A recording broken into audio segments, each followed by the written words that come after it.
ধানমন্ডি ৩২ নম্বর বাড়িতে হামলা অনাকাঙ্ক্ষিত, এমন প্রতিক্রিয়া জানিয়েছে প্রধান উপদেষ্টার প্রেস উইং। এমনকি উস্কানির অভিযোগ তোলা হয়েছে শেখ হাসিনার বিরুদ্ধে। ধানমন্ডির ৩২ নম্বর বাড়িতে ভাঙচুরের ঘটনা প্রসঙ্গে এমন বিবৃতি দিয়েছেন অন্তর্বর্তী সরকার।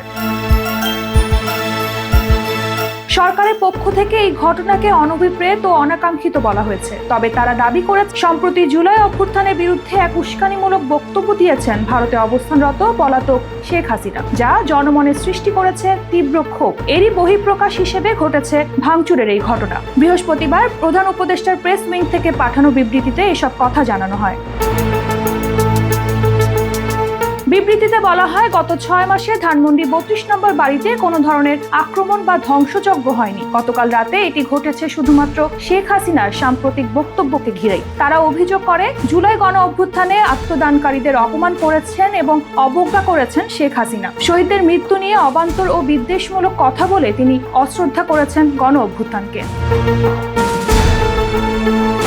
বিবৃতিতে আরো বলা হয়, শেখ হাসিনা ক্ষমতায় থাকাকালীন যেভাবে হুমকির সুরে কথা বলতেন, সেই একই সুর এখনো বজায় রেখেছেন তিনি। গণ অভ্যুত্থান ও এতে অংশ নেওয়া মানুষদের বিরুদ্ধে তিনি এখনো লাগাতার কথা বলে চলেছেন এবং দেশে অস্থিতিশীলতা তৈরির হুমকি দিয়েছেন।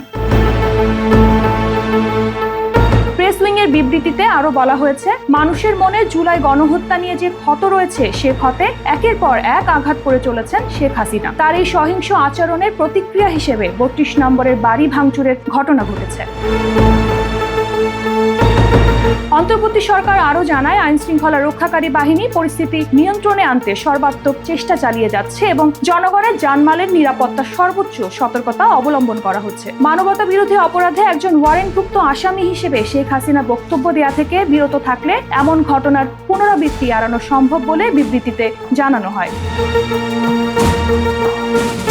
এছাড়া বিবৃতিতে ভারত সরকারের প্রতি আহ্বান জানানো হয়েছে, যেন বাংলাদেশে অস্থিতিশীলতা তৈরির কাজে ভারতকে ব্যবহৃত হতে না দেওয়া হয় এবং এমন উস্কানিমূলক বক্তব্য দেওয়ার সুযোগ যেন আর না করে দেওয়া হয় শেখ হাসিনাকে।